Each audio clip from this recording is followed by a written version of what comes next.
Un país federalista en su constitución, pero centralista en su espíritu. El pacto federal es simplemente el intercambio de lealtad política e impunidad entre el presidente de la República y los gobernadores. Como alfiles del sistema, los gobernadores se alinean con quien llegue a la silla y les garantice inmunidad en sus estados. Estamos frente a una coyuntura crucial en donde el federalismo se pondrá a prueba.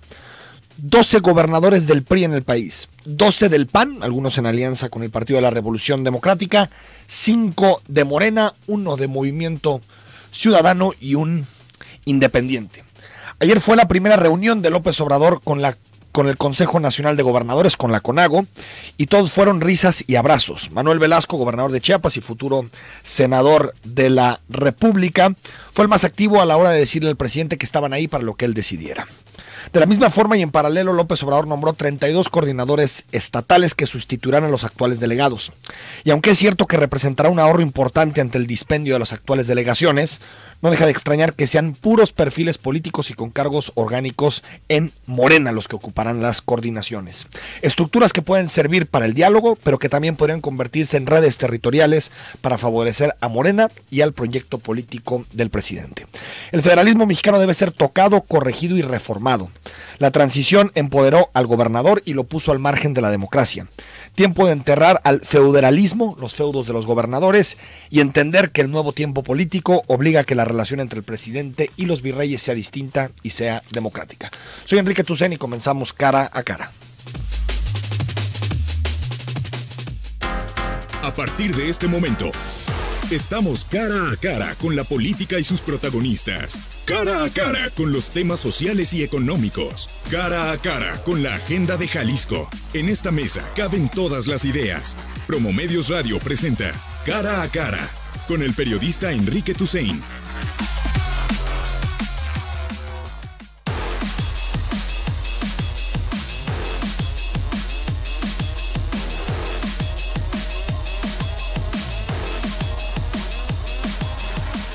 De la mañana con 6 minutos. Si quieres opinar, mandando tus comentarios, mensajes, está abierto el WhatsApp 33 18 80 76 41. Si quieres hablar de la reunión de Andrés Manuel López Obrador ayer con los gobernadores, por cierto, no estuvo el gobernador de Jalisco en la reunión, está de vacaciones Aristóteles Sandoval y no estuvo en la reunión de la CONAGO. Sí estuvieron algunos gobernadores que supuestamente ejercerán un papel crítico durante este sexenio, digo, el caso particular de Javier Corral y el caso del Bronco, que también estuvo en esta reunión de la CONAGO.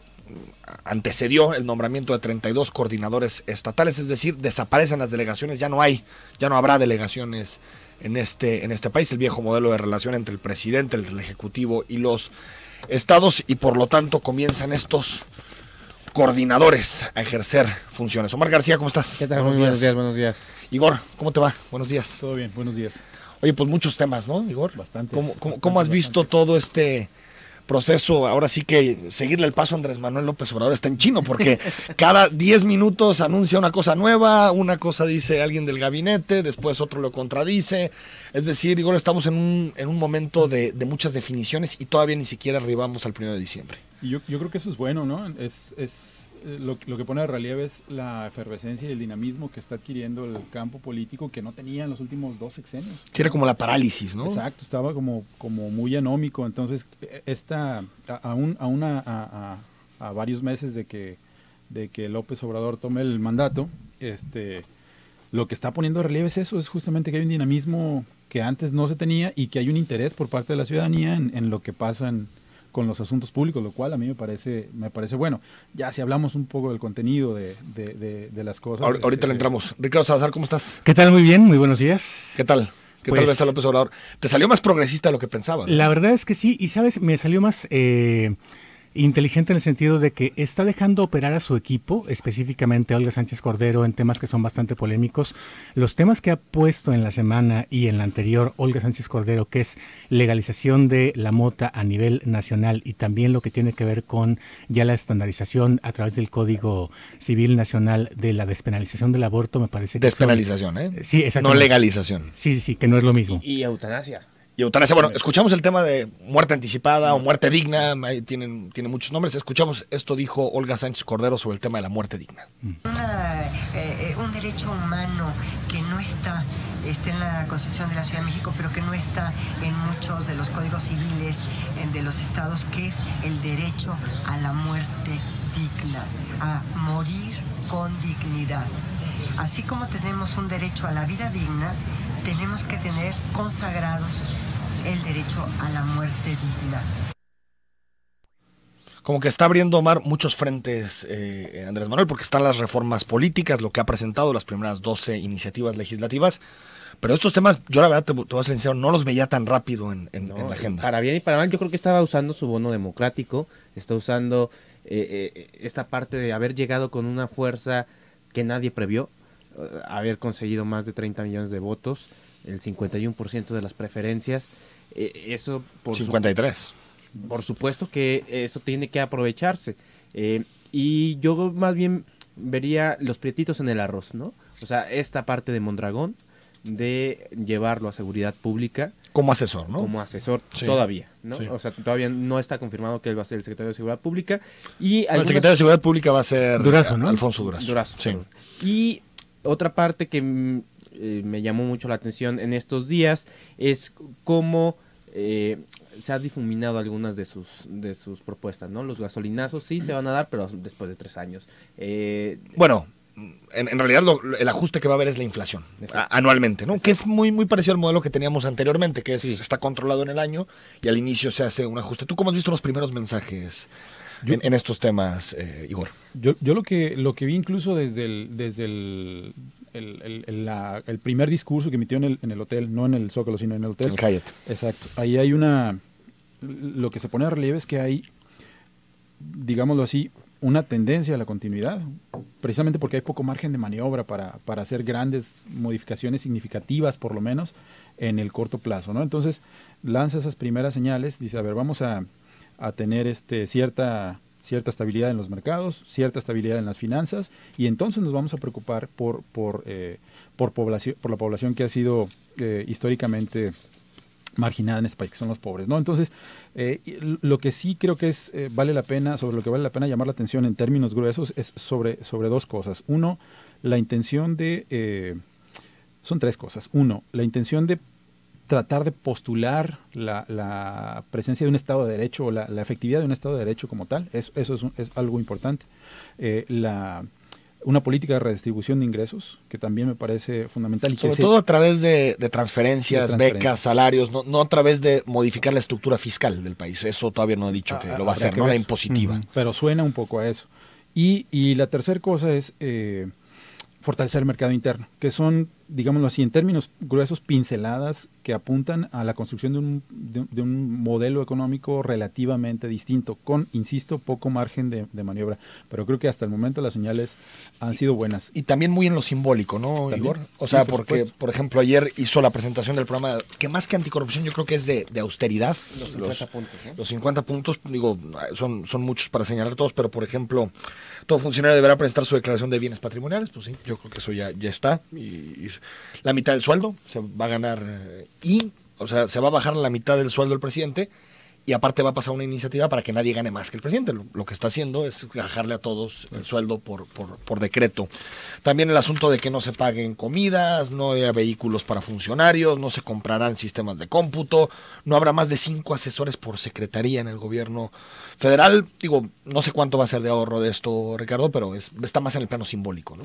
Sí, y también el hecho de que ya cancelara la compra de algunos helicópteros y de que siga con algunas de las cosas que fueron emblemáticas en su campaña y que a la gente le dieron como mucho top of mind y mucha confianza. Entonces, en ese sentido, creo que ha sido una agradable sorpresa y sobre todo que no ha parado, al grado de que hoy, por ejemplo, tenemos una visita de Estado que sería tal vez la primera en la historia a un presidente electo que prácticamente ignora el poder que se encuentra todavía en Los Pinos, que sería el de Enrique Peña Nieto y su canciller. Bueno, se van a ver, ¿no? se van a reunir, pero sí, la reunión importante es la otra, ¿no? Exactamente. La que va a pasar en la Colonia Roma. Para definir el panorama futuro, la relación en el futuro entre Andrés Manuel y Donald Trump, que por lo demás parece que el simple hecho de mandar a este equipo y a Pompeo, gente muy cercana, sí. pues lo que está haciendo es darle un espaldarazo y un bono de Yo confianza. siento que Trump ¿no? está contento con lo de Andrés Manuel. Sí, la verdad es que incluso Hasta tuit puso. Exacto. Exacto. Esa Ese es misma el noche. mayor reflejo de amor que puede mandar Donald Trump. Pero además Dedicarte un tuit. ya no ¿no? tiene la presión en la familia, pues también. Ya no tiene la presión de la familia, ya la negociación es directamente entre ellos dos. Muerte digna. ¿Cómo ves el tema? Me parece muy bien porque también es una de las cosas que no se esperaba tan pronto y sí creo que está debilitando un poco a el ala conservadora que tiene a un lado, que por lo demás está La que a punto perdió de registro, perder el dices. registro, exactamente, Bueno, y que ya dijo que lo va a pelear. Qué ahora cosa sí que tan voto anómala. por Pierdes el voto. registro y tienes 55 diputados. Exacto, y lo va a pelear voto por Solo voto, en casilla por México, casilla. ¿no? Y tiene el mejor resultado de su historia porque también tiene gobernadores, presidentes municipales Sí. y demás, esta fuerza Pero política. esto lo va a desgastar. Sí, Hay mucho conservador que votó por Andrés Manuel. sí. Mucha gente que este tipo de temas no le gustan. Y sin embargo se la está jugando. La está jugando Olga Sánchez. Sí. Yo no he escuchado ni una declaración de Andrés Manuel en este tema. Sí, a él directamente no. En ese sentido está siendo muy inteligente porque está jugando el policía bueno y el policía malo. Sí. Pero ojo, porque Olga Sánchez Cordero va a ser en principio legisladora y desde ahí puede impulsar temas antes de No, va a llegar ser la secretaria de Gobernación. Gobernación. Sí, pero primero va a tomar posesión. Sí. Acuérdense que Antes de diciembre, entra entra en septiembre, Ujú. impulsa esas iniciativas y a mí me parece que se va a desgastar mucho Olga Sánchez si mete estos tres debates juntos. Rápidos, claro. ¿No? O sea, despenalización de la marihuana. Hasta las 12 semanas despenalizado el aborto y el asunto también, Igor, de la muerte digna. ¿Tú te esperabas que tan rápido empezaran estos temas a debatirse? No tan rápido, y de hecho es algo que a mí me resulta preocupante. Si utilizamos una metáfora futbolera, aprovechando la época, pues Ánimo, es como adelante. jugarse el todo por el todo en los Sí. primeros 25 minutos Totalmente. del partido, ¿no? Y está muy complicado porque aguantar un ritmo como el que se está llevando ahorita a 2 semanas de la elección es muy, muy complicado. Va a ser un desgaste. Creo que igual que Ricardo, pienso que ha sido bastante inteligente delegando algunas de las señales que está otorgando a la ciudadanía, pero el desgaste creo que sí va a ser bastante, ¿no? Lo que sí he visto yo, por ejemplo, sí es cierto protagonismo de actores secundarios, ¿no? No solo de Olga, sino del gabinete que va a componer. Incluso Tiene más vida, ¿no? Marcelo El Ebrard, gabinete. o sea, mandarlo a Relaciones Exteriores, por supuesto que es un mensaje muy claro de que le importa y le importa mucho la relación que va a tener México con los demás países, pues, ¿no? Para mí es muy simbólico también. Y aparte lo consigue con una relación política. Exacto. Hombre, cuando nombró en su momento primero canciller Peña Nieto a Miss, pues sobre todo era alguien con perfil económico para restablecer relaciones comerciales. Aquí entiende que la relación con muchos países tiene que ser más de corte político. Lo de la CONAGO, Ricardo, ¿algún cambio en la relación entre el presidente y los gobernadores? Lo mismo, el besamanos. Bueno, que no fue Aristóteles, ¿eh? Sí, y tampoco fue Alfaro, ¿no? Bueno, Alfaro no puede ir. Pero no No había... es gobernador El gobernador todavía. metropolitano. Pero piensa que es gobernador desde hace tiempo. pero pero había todavía no es. gobernadores electos como Cuauhtémoc Blanco. Que acompañaban, pero no tenían como tal un espacio en la CONAGO como tal, ¿no? Ujú. Bueno, en ese sentido... No, también Alfaro está fuera, entonces era imposible que fuera. exacto. Uno en el Mundial, otro en Estados Unidos, pero ¿Quién pues sí, está en era Estados imposible. Unidos? En Estados Unidos está Gobernador, Aristóteles, y en Europa está, bueno, en Rusia está Alfaro. Bueno, pues ahí me llama la atención el hecho de que efectivamente, por una parte, otra vez, en lo simbólico, sigamos como necesitados de ese tipo de rituales para saber que el sistema está funcionando. Que si hay un hombre al mando y que hay toda una estructura Claro. que en teoría es independiente, que se le cuadra y que es capaz de decirle qué horas son, señor presidente, las que usted quiera. Claro, está clarísimo, ¿no? Pero la estructura que está creando López Obrador sí es de él entiende que el contrapeso va a estar en los gobiernos estatales. Y entonces la estructura que está creando es un poder casi del tamaño del gobernador. Vicegobernadurías, ¿no? Exacto. Ujú. Entonces, para que puedan contrarrestar los embates de los congresos locales, porque en los congresos locales es donde va a estar la disputa. Pues ya al corte seguimos hablando de más temas. También aterrizamos en Jalisco para discutir algunos temas locales. Hablamos también de Ciudad Creativa Digital, el tema favorito de Omar García. Y hablamos también de temas relacionados con la cultura. Por ejemplo, el gobernador pasó por estos micrófonos el martes y también habló de la línea 3 y cómo cierra el sexenio.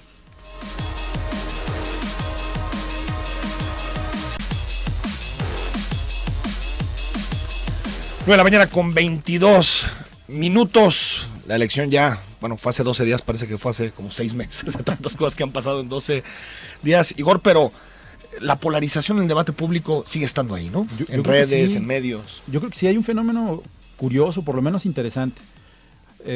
No sé si ustedes lo noten, pero usualmente pasa algo parecido en los procesos electorales. Hay una tensión fuerte en el espacio público que suele anclarse en la parte ideológico-política del discurso, ¿no? Una vez que se llevan a cabo las elecciones, empieza a destensarse y a despresurizarse el espacio público, y la polarización también se horizontaliza un poco más.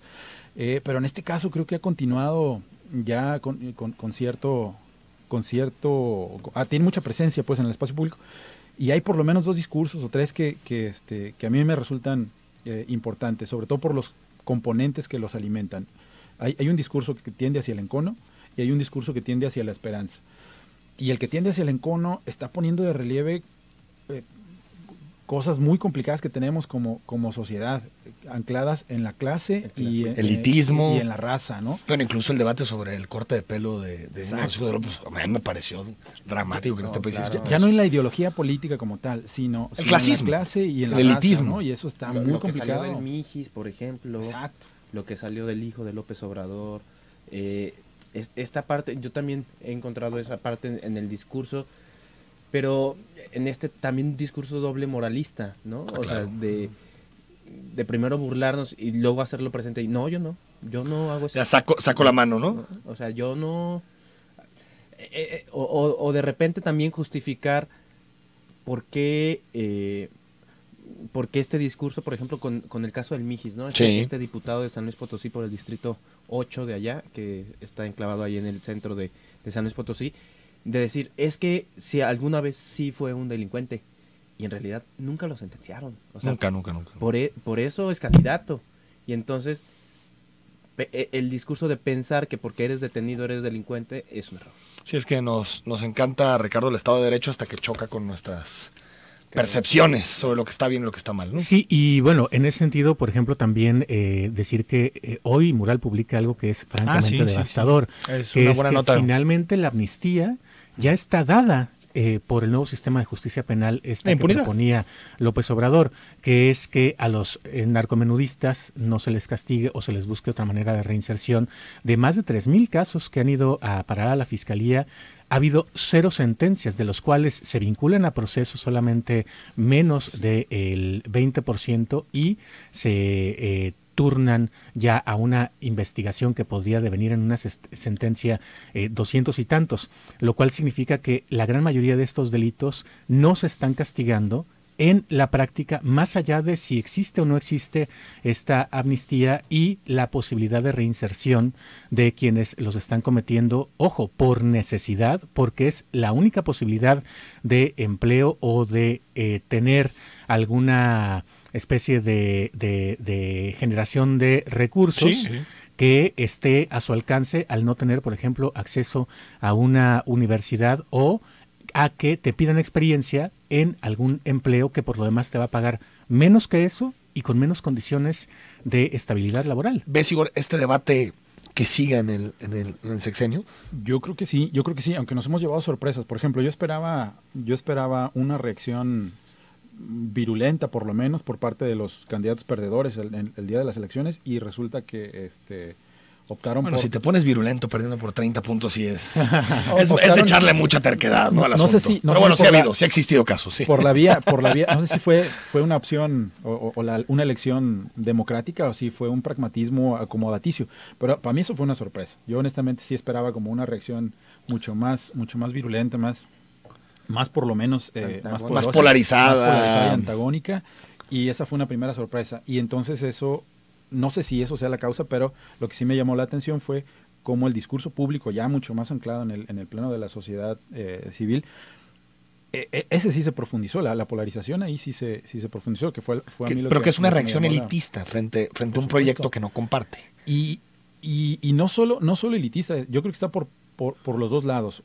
Por una parte, los que sugieren que quienes votaron o votamos por López Obrador son tontos e ignorantes y no son capaces de una reflexión ciudadana más o menos adecuada, pero también la otra reacción de quienes ganaron, que dicen, bueno, a ver, ustedes están buscando exigirle ahora al candidato ganador, porque antes no lo hacían. ¿Sí me explico? ¿Por qué no vieron lo de Peña? Como si no estuviéramos todos los días viendo a Peña Exactamente. desde hace 5 años, ¿no? Y yo creo O sea, que eso sí se va a profundizar a lo largo de por lo menos un par ahora, de meses más. también creo que hay un choque entre la imagen de la clase política que tenemos presente, que es la clase política de traje, corbatita, Burbuja muy de serio, barugas. muy, ¿no?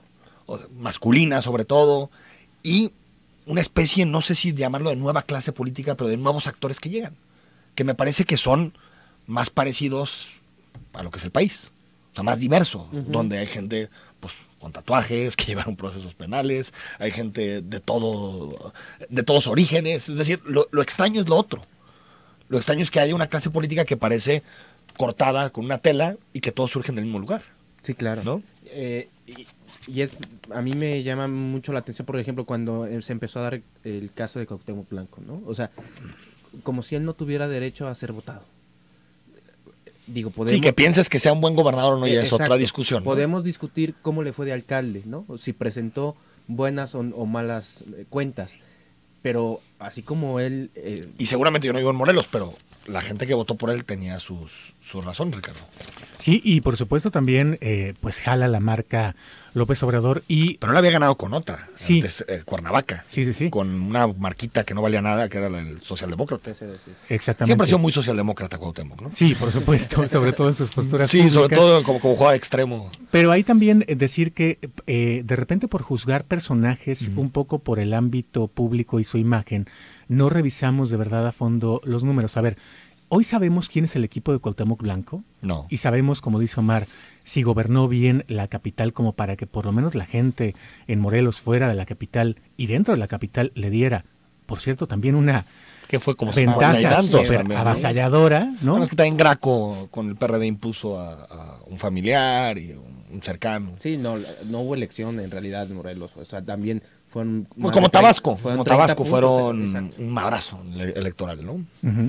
Entonces, bueno, eso habría que revisarlo y en todo caso Eso no quita, ver su perdón, equipo. perdón, Porque Ricardo, él que- puede ser una persona a lo mejor completamente ignorante si tú quisieras, en términos de imagen, pero si tiene un buen equipo técnico que le está haciendo bien las cosas, entonces está haciendo un buen gobierno porque también el buen gobernante no es el que se pone al frente, sino el que jala gente con talento que deja hacer. Sí, a ver, ya veremos cuando nombre un gabinete de Cuauhtémoc, pero eso no quita que Morena sea una amalgama muy difícil de cuestionar. O sea, Lomelí aquí, Sheinbaum en la Ciudad de México, Cuauhtémoc Blanco por un lado. Es dificilísimo entender qué es Morena. Ujú. ¿No? Morena se mueve, según López Obrador, se mueve, Igor. Yo tengo una lectura ahí particular que creo que el resultado de la elección me parece que es también un fuerte golpe, iba a decir una llamada de atención, pero me parece que es más bien un fuerte golpe a la clase política tal y como está concebida ahora, y más aún a la institución llamada partido político. Ah, sí. Es decir, porque lo que estamos viendo es que, o la lectura que yo hago es que aquello que nos hemos dado para gobernarnos, llamado partidos políticos, y el sistema que han configurado, ya no nos resulta suficiente, y de ahí que la elección se haya orientado hacia una entidad que es lo que sea, pero no un partido político en el sentido Bueno, ya convencional ninguno del es, término. yo creo, Es que ¿no? ningún Entonces, partido ya no son. representa una ideología como alguna vez pensamos No, que los partidos eran, digamos, estructuras que lo que buscaban era el acceso al poder, pero Así a es. través de Exacto. métodos internos, discusiones internas, una cierta Pero ¿qué ideología. por ejemplo, Ya no queda ninguno. ¿Qué hace que Tatiana Cloutier, Sí. que Olga esté sentada en la misma mesa que Que Poncho Mondragón? Romo o que Ackerman. Exacto. Pues Andrés Manuel, nada más. También podemos hablar lo mismo en Jalisco.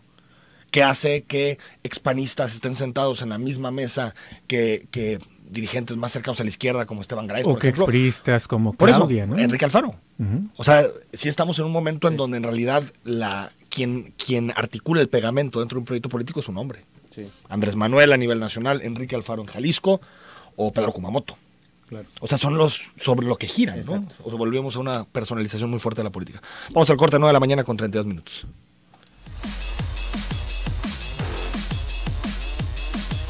...37 minutos, estamos en mesa de análisis, nos acompaña Igor González, que siempre lo invitamos para que nos suba el nivel, Igor, porque todos nos volvemos muy grillos Nivel de aquí. debate, Pues por no, favor. no, O sea, entonces, estás diciendo que cuando viene Jorge y Y cuando Lalo. viene Intermedio, yo Lalo- nada más dije que Igor no sube el nivel. Ah, bueno. Nada más, hasta ahí.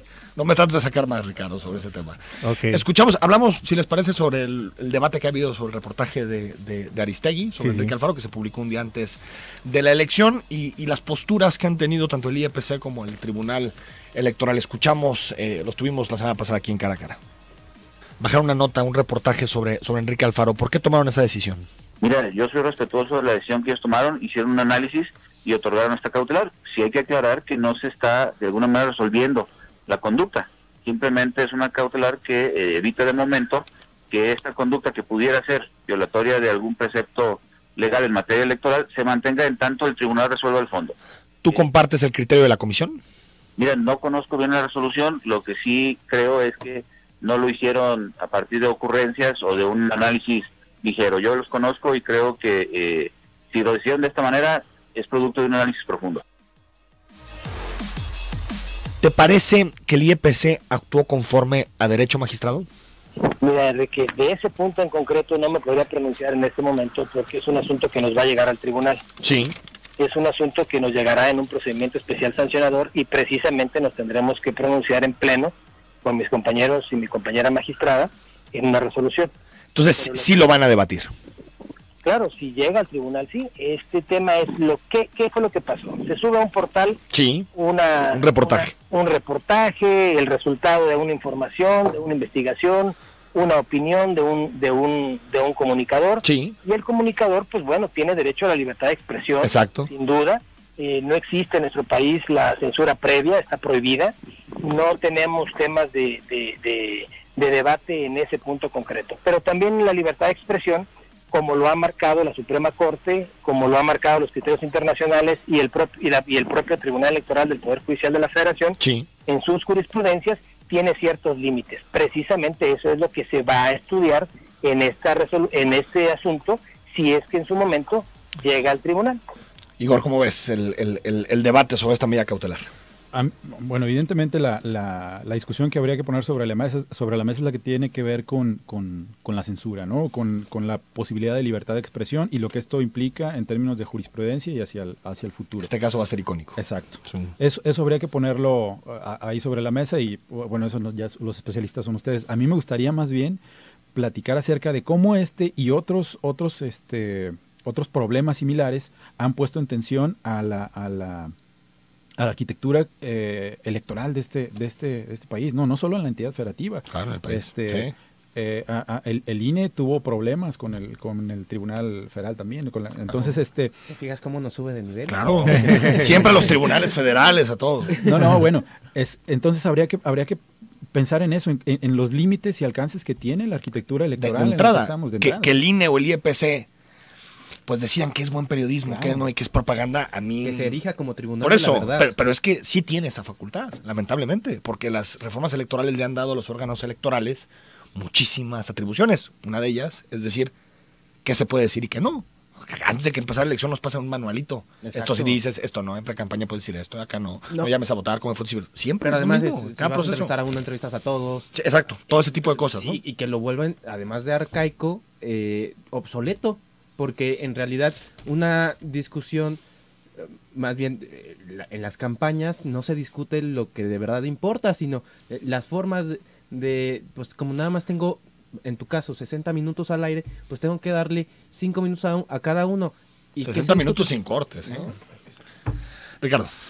Bueno, a mí me parece que evidentemente sí se excede el Instituto Electoral y de Participación Ciudadana porque no hay ahí especialistas en materia de comunicación y sobre todo porque no hay un criterio específicamente que se haga público de por qué esto es un exceso en la libertad de expresión y otras cosas no. Exacto. ¿Por qué se calificó como propaganda? Porque exactamente. La medida cautelar, cuando tú lees el documento... Dice que es propaganda. A ver, sí. Una nota de esas características vinculando a un candidato con el narcotráfico 12 horas antes de la elección, claro que es guerra sucia. A nadie le queda ni la menor duda. Esas no las conocemos en Jalisco, Zamora, de Peapa.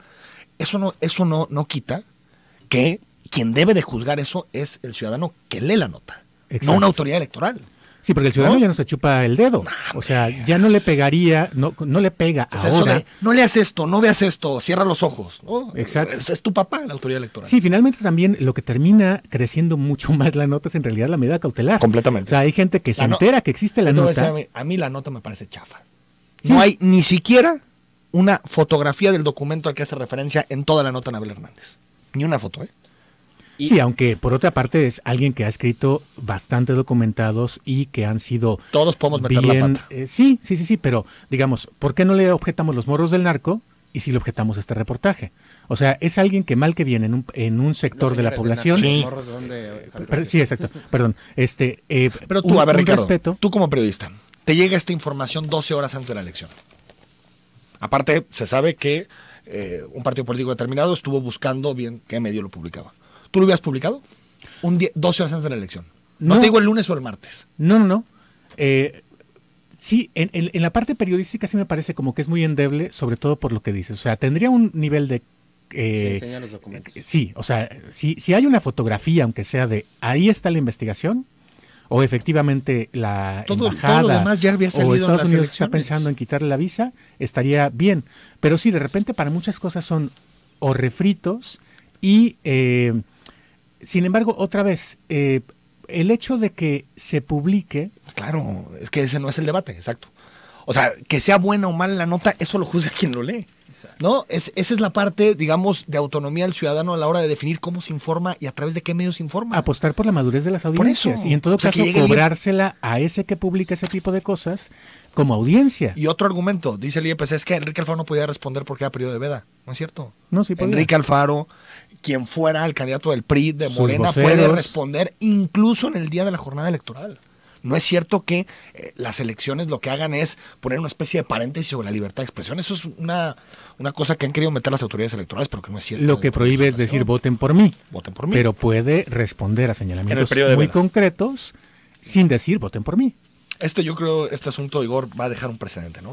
A mí me parece que sí, e insisto, tiene que ver con la vigencia de la arquitectura institucional electoral en la que estamos metidos ahorita, y algo que dice Ricardo que me gustó mucho, en el modo en que las autoridades electorales particularmente conciben al ciudadano, ¿sí? Claro, Como siempre. un sujeto inmaduro, incapaz de tener una capacidad reflexiva para determinar, oye, esto es verdad, ya estamos a 12 horas de la elección, entonces... Eso que lo define el elector. Exacto. A mí eso me preocupa bastante. Yo creo que para mí, por lo menos la autoridad electoral federal, en esta elección tuvo una prueba de ácido de la cual salió... Mira, Un nuevo ya- modelo de comunicación política necesitamos Sí, por en supuesto. este país. Yo creo que a los consejeros que decidieron estos los novatearon.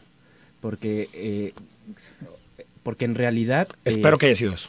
Sí. Espero. O Que sea novatada. O no el control. No, porque eso todavía sería más preocupante. Por eso. Espero que sea novatada. O sea, Por- que hayan visto nerviosos en ese momento y dicen, bueno, es que esto es guerra sucia en el periodo de veda, vámonos, para afuera. Porque además lo ¿No? resuelven a las 9 de la mañana y mandan a alguien en avión a la Ciudad de México. A entregar el aviso. O sea, a las 4 de la tarde. Tema de bajan la noche. máxima urgencia. ¿no? Exacto. Ciudad Creativa Digital, Omar, tu tema. Pues mira. ¿Ahora qué hicieron los de Ciudad Creativa Digital? No, pues lo que hemos estado documentando esta semana han sido más irregularidades, pues no.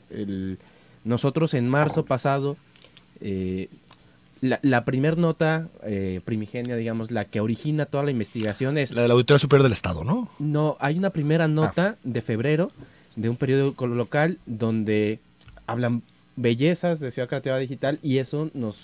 Un periódico donde trabajabas. Sí. Ah, ya sé cuál. Sí, y entonces eso origina suspicacias y me hace indagar cómo se construye la nota y qué es lo que sostiene esa nota, ¿no?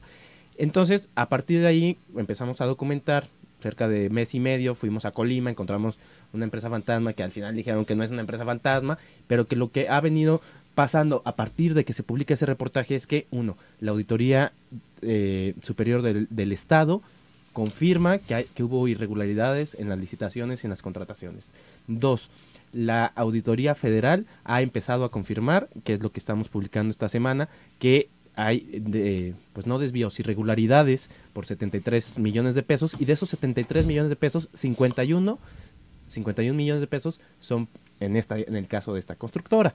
Y lo que hoy publicamos es que en realidad, pues Ciudad Creativa Digital, pues es un un proyecto inmobiliario porque en eso se convirtió, ¿no? Lamentablemente, porque era otra idea al principio. No, es que la idea no era construir edificios, la idea original era creamos el ecosistema para que las industrias creativas puedan generar sus propios proyectos y entonces eso genera empleos, Sí, la idea de construir edificios o todo lo demás, incluso vivienda en la zona del Parque Morelos, era una consecuencia de vocacionar a la ciudad en estos términos, ¿no? Claro. Ricardo, la industria creativa. Pues llama mucho la atención el hecho de que no se vea mucha diferencia, por ejemplo, con los proyectos que para impulsar la densificación de vivienda se están impulsando por parte del Ayuntamiento de Guadalajara en otros lugares, por ejemplo, donde era el registro civil número 1 y con el pretexto de la línea 3 del tren ligero en otras zonas como va a ser la normal. Y de repente yo cada vez que escuchaba estas notas de esta semana de 44 Lab, tenía una regresión a el tipo de discusión que teníamos cuando las villas panamericanas. Ah, cierto. Que era tal cual hacer vivienda ahí para redensificar y para rescatar, se decía, la zona de cosas tan horribles como la prostitución y la inseguridad. Pero prácticamente 10 años después, Nada. o 12, estamos exactamente igual y la discusión sigue siendo la misma. Entonces, me parece bien curioso cómo todo vuelve a su origen y como lo que sacan hoy, por ejemplo, es que hay ya tal cual la apuesta específicamente para que se convierta en vivienda y Sí, ya lo habían anunciado. algunos, Eso fue un giro también de Acevedo, sí, algunos como presidente pisos del fideicomiso. para que sean oficinas y algunos pisos para que sean locales. Que por lo demás es lo que se plantea también, por ejemplo, para zonas como la normal y incluso algunas de Bueno, pero- Providencia. Sí, a ver, que una cosa es orientar el crecimiento del transporte y a la línea 3, que no está mal. densificar. Ujú. Lo que está mal es que concibas un proyecto y acabe siendo otro. Y en realidad, ¿cómo utilizar el recurso público para negocios de algunos cuantos? Y de espalda a las comunidades, ¿no? Exacto. O sea, porque la idea es como, váyanse de aquí para que lleguen otros, ¿no? Igor, ¿cómo ves el asunto de ciudad creativa? Yo creo que evidentemente es un tema de gestión pública y me preocupa lo que decía Ricardo. Justamente yo tenía esa misma regresión. Parece que las cosas cambian para seguir siendo las Sí. mismas, ¿no? Entonces, y concuerdo con Omar. El problema no es una intención de redensificar el crecimiento urbano en general de la zona metropolitana.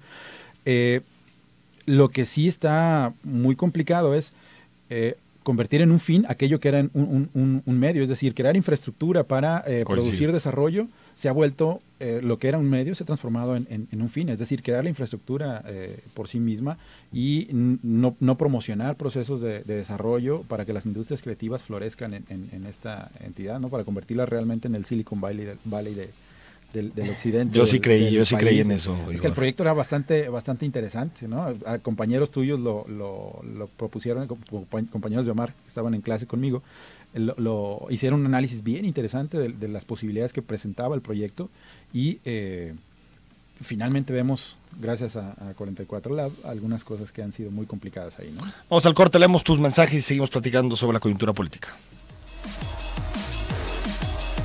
Mañana con 54 minutos, gracias por acompañarnos. Estamos con Omar García, Ricardo Salazar, Igor González discutiendo la coyuntura. Dice Carlos sobre la nota de Alfaro, sí tenía un sesgo de guerra sucia. La misma periodista declaró que tenía meses realizando la investigación. No podía esperarse 48 horas más para publicar. El publicar o no dicha nota en teoría no afecta el proceso de la investigación policial. ¿Cuál era la urgencia? Saludos y excelente panel, ya nos dijeron. O al revés, podía haberla sacado antes del antes. periodo de Veda, ¿no? Sí, yo La tenía trabajando 3 meses. Yo entrevisté a Anabel y sí le cuestioné por qué la publicó ese día y me dijo, pues es que ese día me dice, yo viajé a Ciudad de Guadalajara para entrevistar a Enrique Alfaro y pues me dejó plantada, pues, ¿no? En realidad. Bueno, lo que me habían dicho es que lo buscó en la sede de Movimiento Ciudadano. Y, O sea, no lo buscó en su casa de campaña. A Enrique Alfaro.